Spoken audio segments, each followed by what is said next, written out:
Alright, I don't know exactly what I'm about to say here, but I just gotta lock in after watching some of Season 2 of the Fallout TV show and just how goofy it is. I mean, gosh, what is the point in even playing Fallout New Vegas anymore? I mean, obviously, in a void, you can enjoy it, it is what it is, whatever.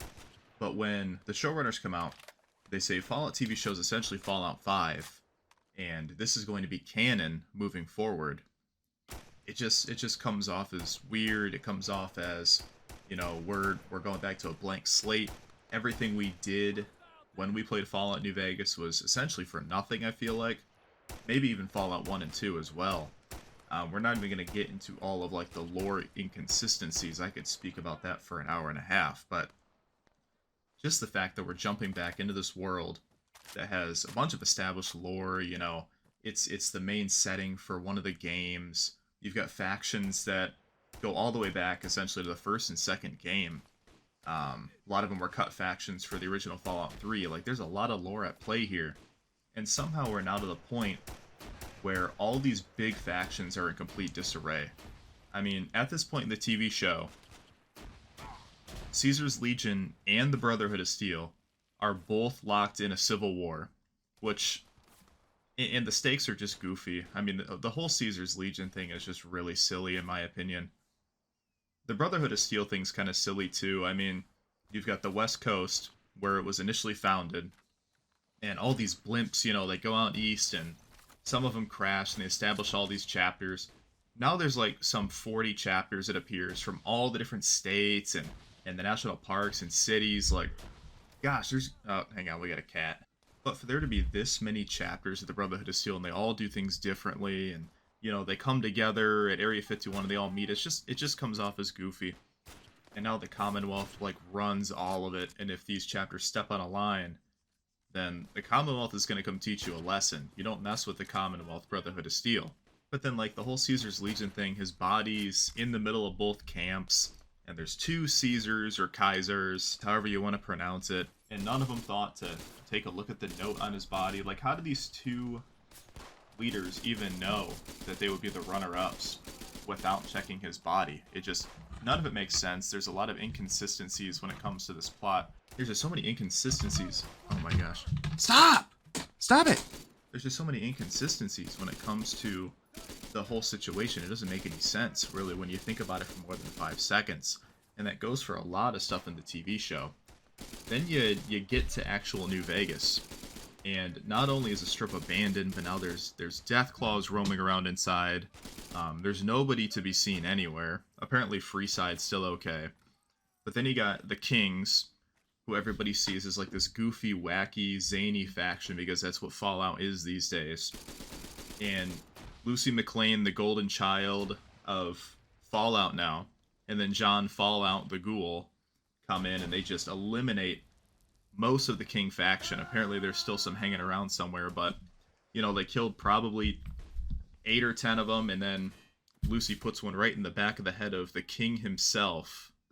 And it's like, dang, they had all this lore and story, and you go through this whole quest, and, they come off as goofy, but realistically, I mean, their whole quest line is relatively serious. Just for the show to come in with John and Jane Fallout, and they just kill off essentially the whole faction. It's like, gosh, no matter what ending you take, it's a different animal entirely. And I think it was the showrunners or Todd Howard, someone came out and they said essentially they wanted it to come off as every single faction thought they won. And I genuinely don't see how anybody would ever think that. I mean, Caesar's Legion, like we already talked about, is in complete disarray. They're having their civil war. I guess the Brotherhood of Steel won, even though they were the most minor faction in Fallout New Vegas. A complete isolationist group, and now they essentially just control all of the NCR's former territory. They're just literally everywhere. And the NCR has been reduced to one raider group in California, and one squad that for some reason is 20 years later still sitting out in the middle of the desert waiting for backup, apparently.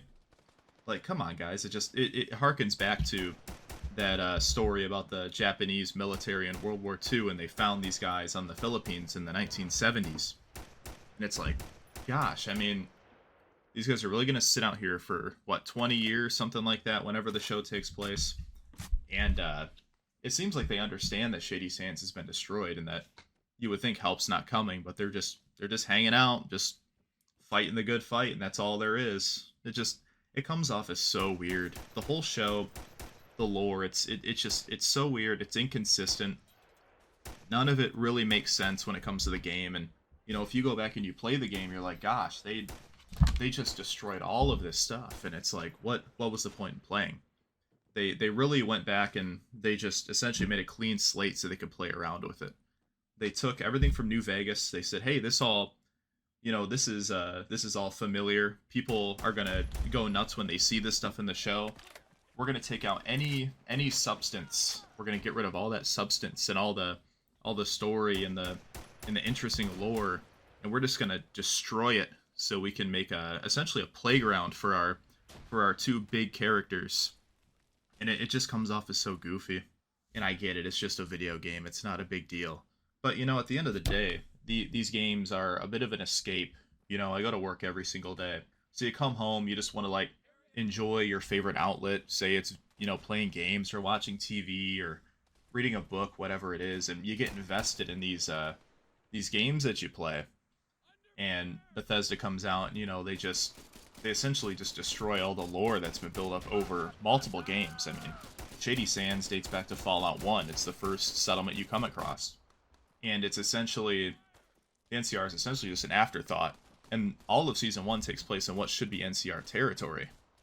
And we're just reduced down to goofy, wacky, zany characters that they seem like there hasn't been civilization in 300 years. It's like living in Mad Max essentially, and it just comes off as so weird, and you can't even escape to the setting anymore because it has changed so much. The iconography is there, and credit where credit's due. The show looks phenomenal. A lot of the props, the sets, they look really good.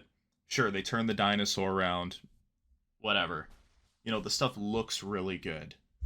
The weapons, the acting's not great, but when you look at the props, that sort of thing, you can kind of get invested in that.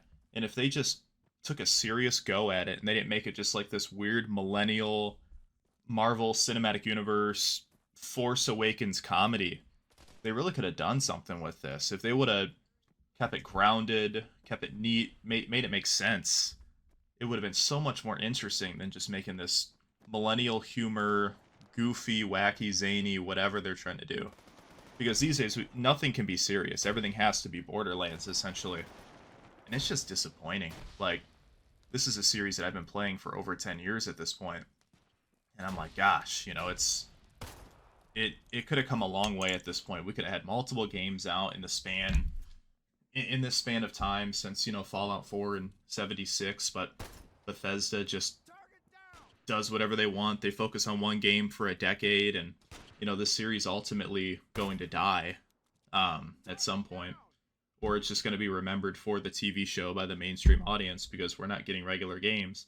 The last one we got was a buggy mess. The canvas bag situation, the power armor helmet situation.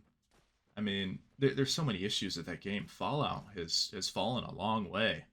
It used to have one heck of a reputation, and this is coming from someone who liked Fallout 4. I didn't think it was the best roleplay game ever, but I liked Fallout 4. I was a Christmas noob at that game. I played through it multiple times. I thought it was very fun. The graphics, I like settlement building, that sort of thing, but holy crap, man. We have fallen so far from where we were at one point. Back in 2015, I mean, the series was on top of the world, essentially. It went fully mainstream, which that could be good or bad, I suppose. And now here we are. It's got this TV show, and the TV show it doesn't make any sense when you think about the games, and it's just, man, it just messed everything up. So, I guess I'm going to clip this. We'll see if it turns into a coherent video or not. I just had to get a little rant out. Maybe we'll just upload the whole thing. Who knows? We'll see what happens. I gotta have an outlet a little bit. It's been on my mind for a little bit, so here we are. Goodbye.